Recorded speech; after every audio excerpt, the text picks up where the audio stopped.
നമ്മളിൽ പലരും മരുന്നൊക്കെ കഴിക്കുന്നവരാണ്. പ്രഷറിന്, ഷുഗറിന്, അല്ലേ? ആ മരുന്ന് തീർന്നതിന് ശേഷം ആ കവർ നിങ്ങൾ സാധാരണ എന്താ ചെയ്യുക? വലിച്ചെറിയും.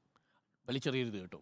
എന്നാൽ അതെങ്ങനെയാണ് കളയേണ്ടതെന്നും അതെന്ത് ചെയ്യുമെന്നൊക്കെ പറഞ്ഞു തരാൻ ഒരു കുട്ടി റിപ്പോർട്ടർ നമുക്കൊപ്പം എത്തുന്നു. ആദർശാണ് ഇന്നത്തെ കുട്ടി റിപ്പോർട്ടർ കോട്ടയത്ത് നിന്ന്.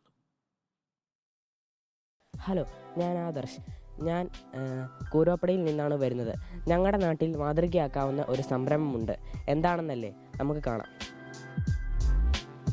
നിങ്ങളുടെ വീട്ടിൽ ഒരാളെങ്കിലും മരുന്നുകൾ കഴിക്കാത്തതായിട്ടില്ലല്ലോ. അതിൻ്റെ വേസ്റ്റ് നിങ്ങൾ എന്താണ് ചെയ്യുന്നത്?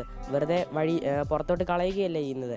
അത് മണ്ണിലലിഞ്ഞ് വെള്ളത്തിലൂടെ നമ്മുടെ ഉള്ളിലേക്ക് തന്നെ ചെന്ന് അത് നമുക്ക് തന്നെ ആരോഗ്യ പ്രശ്നങ്ങൾ ഉണ്ടാക്കും. പക്ഷേ ഇവിടെയാണെങ്കിൽ ആ വേസ്റ്റുകൾ എല്ലാം സൗജന്യമായി ശേഖരിച്ച് അത് റീസൈക്കിൾ ചെയ്യുകയാണ് അനിൽ പി കുരുവിള ചെയ്യുന്നത്.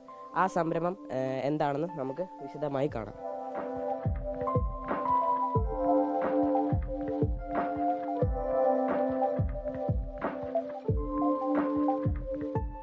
ഇതാണ് അനിൽ പി കുരുവിളയുടെ വേസ്റ്റ് ശേഖരിച്ച് വെച്ചിരിക്കുന്ന ഗോഡൗൺ. എത്രത്തോളം കവറുകളാണ് അദ്ദേഹം ഇവിടെ ശേഖരിച്ച് വെച്ചിരിക്കുന്നത്?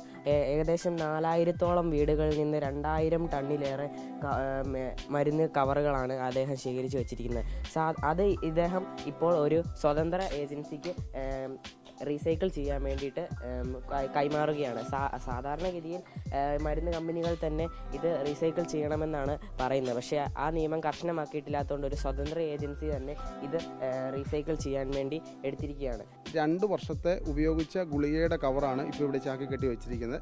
ഏകദേശം ഇപ്പോൾ ഒരു 70 ബാഗുകളും ഉണ്ട്. ഒരു ബാഗ് ഒരു 35 to 35 to 40 കിലോ വരുന്ന ബാഗുകളാണുള്ളത്. അപ്പോൾ നമുക്ക് ഊഹിക്കാം എത്ര കോടി രൂപയുടെ മരുന്നാണ് മലയാളി ഓരോ ദിവസവും കഴിച്ചു മാറുന്നതെന്നുള്ളവരെ നമുക്ക് ഊഹിക്കാം. ഇതൊരു നല്ലൊരു സംരംഭം തന്നെയാണ് എന്നാണ് എൻ്റെയും എൻ്റെ നാട്ടുകാരുടെയും ഒരു വിശ്വാസം.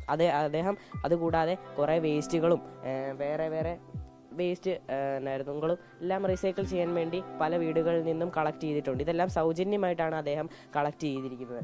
അപ്പോൾ ഇതുപോലത്തുള്ള സംരംഭങ്ങളാണ് നമ്മൾ ശരിക്കും പ്രോത്സാഹിപ്പിക്കേണ്ടത് എന്ന് പറഞ്ഞുകൊണ്ട് റിപ്പോർട്ടർ TV യിൽ നിന്നും reporter Adarsh, in report, Kottayam.